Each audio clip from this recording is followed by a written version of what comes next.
Okay, everyone, what a week we are having right now with Iran and all the Persian Gulf countries are striking each other, and they are closing a Strait of Hormuz through which every single day 20% of global oil supply is moving. So what does it mean for you? What does it mean for economy? And how to get out of it? Let's unpack. It has actually started with the BRICS trying to outweigh the US economy on one hand, and additionally the fact that US understands very well, and we have seen that happening in last at least 36 months straight, where countries are dumping US treasuries and buy gold. However, what is interesting in all this situation, and I do hope you are actually seeing an alignment between the situation in Venezuela, Greenland, and right now Iran. And I sincerely hope you understand it has nothing to do with primarily like ethics, global best wishes, etc., but it has everything to do with economy. And oil is an economy, right?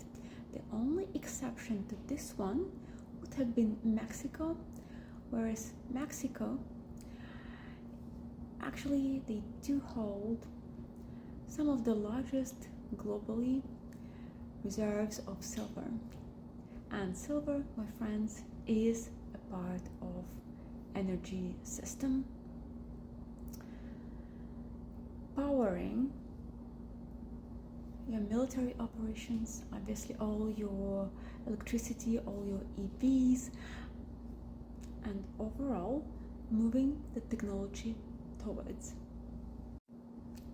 Actually, I really meant to make a video for all of you guys some time ago on oil, and I think now is definitely a time. So let's jump back to Venezuela case when Maduro was captured, and essentially US has declared that right now US manages all the operations of Venezuela. However, I'm sure you know that 20 to 25 global supply of oil 20 to 25% of global supply of oil essentially are located in Venezuela. However, Venezuela oil is very heavy, so you need to have heavy refineries that are able to clean up all that oil into petroleum products like your gas, diesel, etc.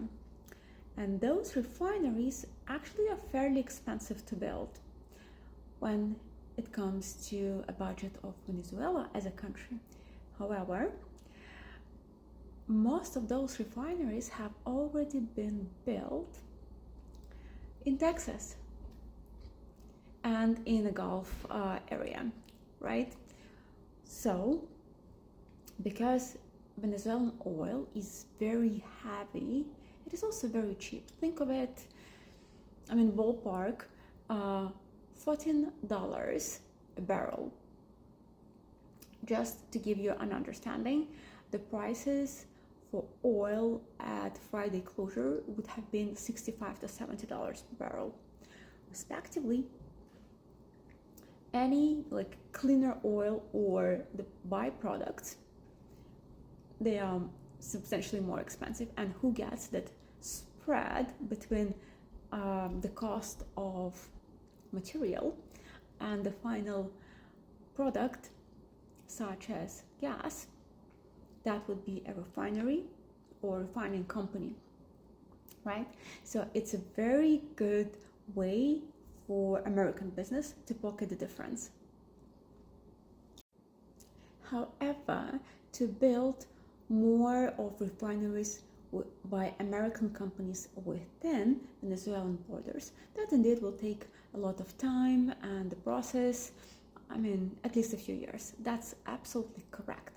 Also, interesting fact that there are some speculations that essentially because of very close ties between Venezuela and China and respectively Russia, some of the oil and oil products were kind of mixed and matched between Venezuela and Russia, for who actually oil is one of the most important basics of economy and respectively the oil sales. And thing is, I'm curious if you had this information before, but once oil has been refined, there is pretty much no way to tell the difference between oil products, right?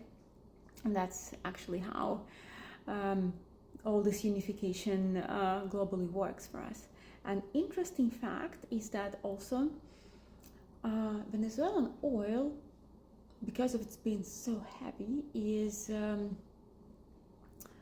only similar to Canadian oil, right? But it is absolutely different versus US oil. So US, in fact, one of the biggest global producers of oil. However, it is lighter, right? So we have like a shale oil and we have crude oil in the US that does not require such complex and heavy refineries that are needed for Venezuelan and Canadian oil. But that's not it. Jumping back to Middle East. Middle Eastern oil is very light. What do I mean by that? It means that natural additives, like I said, in Middle Eastern oil are practically absent. So it means it's very easy to refine it. Or from the other standpoint, you would say that the complexity and the capital investment into refineries required for Middle Eastern oil is substantially lower. That's why Arabian crude oil is usually way more expensive.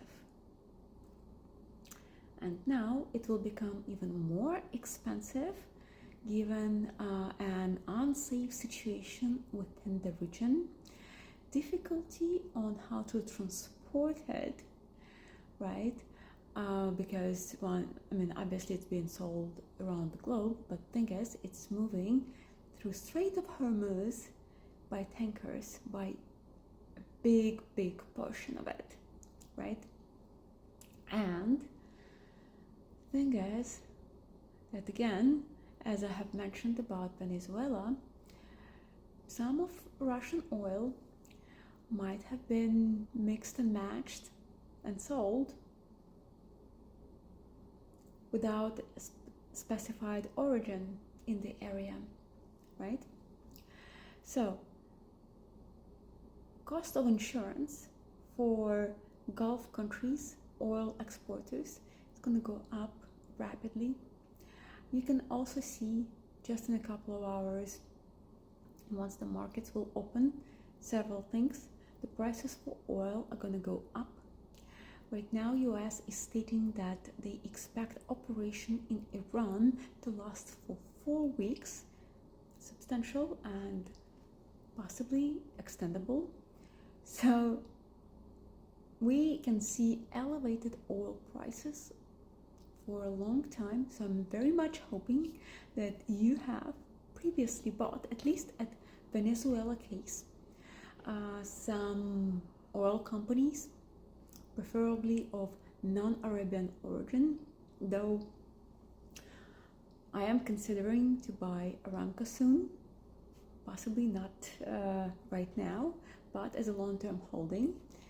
However, yes, and the precious metals prices, we do expect a substantial lift up at the opening and tomorrow. Stay in touch. See you. Bye.